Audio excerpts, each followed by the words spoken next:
So when you think about Earth history and about the diversification of minerals, you have to start from the very beginning, what we call the minerals, the founding minerals.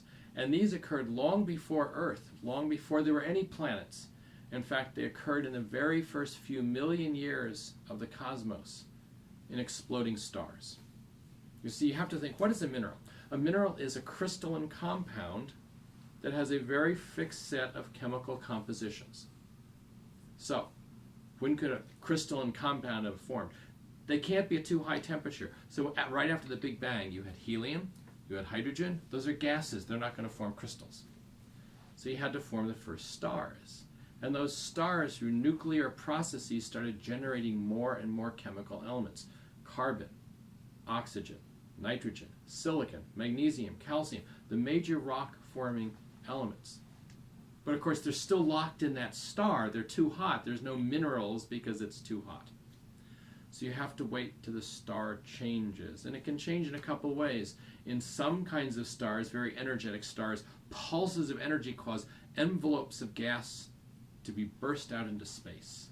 And that gas can contain those other elements and can cool. But even more dramatically, the supernova, when the entire star explodes and releases all of those chemical elements into the cosmos. And when it does that, that gas expands, it cools, and when a carbon-rich part of that star cools to below 4,000 degrees above absolute zero, diamond forms.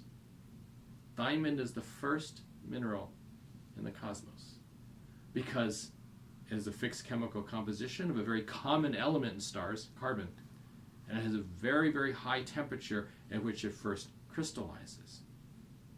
Then you cool 400 degrees more to 3,600 degrees above absolute zero, and graphite forms. The mineral that you find in your pencil, that's graphite, another pure form of carbon.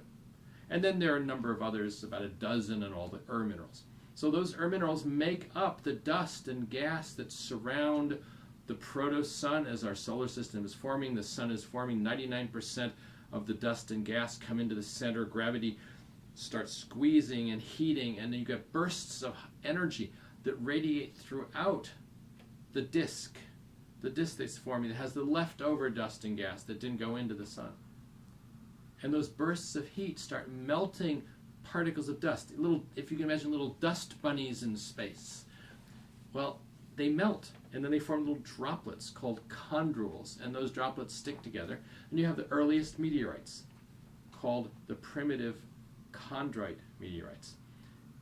They have about 60 different minerals because what you've done is you've taken the original 12 and you've heated them and you've processed them and you've melted them and you recrystallized them, and so you now have 60 minerals, 12 to 60. And then those chondrites, they come together, they form larger and larger bodies, planetesimals, things that are 50, 100 miles across. And when you get to that size, they're large enough to melt inside. And so the metal sinks to the center to form a nickel-iron core. Other minerals form a mantle on the outside. And all these processes, plus the fact that water interacts and alters those rocks and minerals, and heat metamorphoses them, and you have impacts where two planetesimals collide together and forming shock minerals, you get up to 250, 12 to 60 to 250. And that's what makes planets.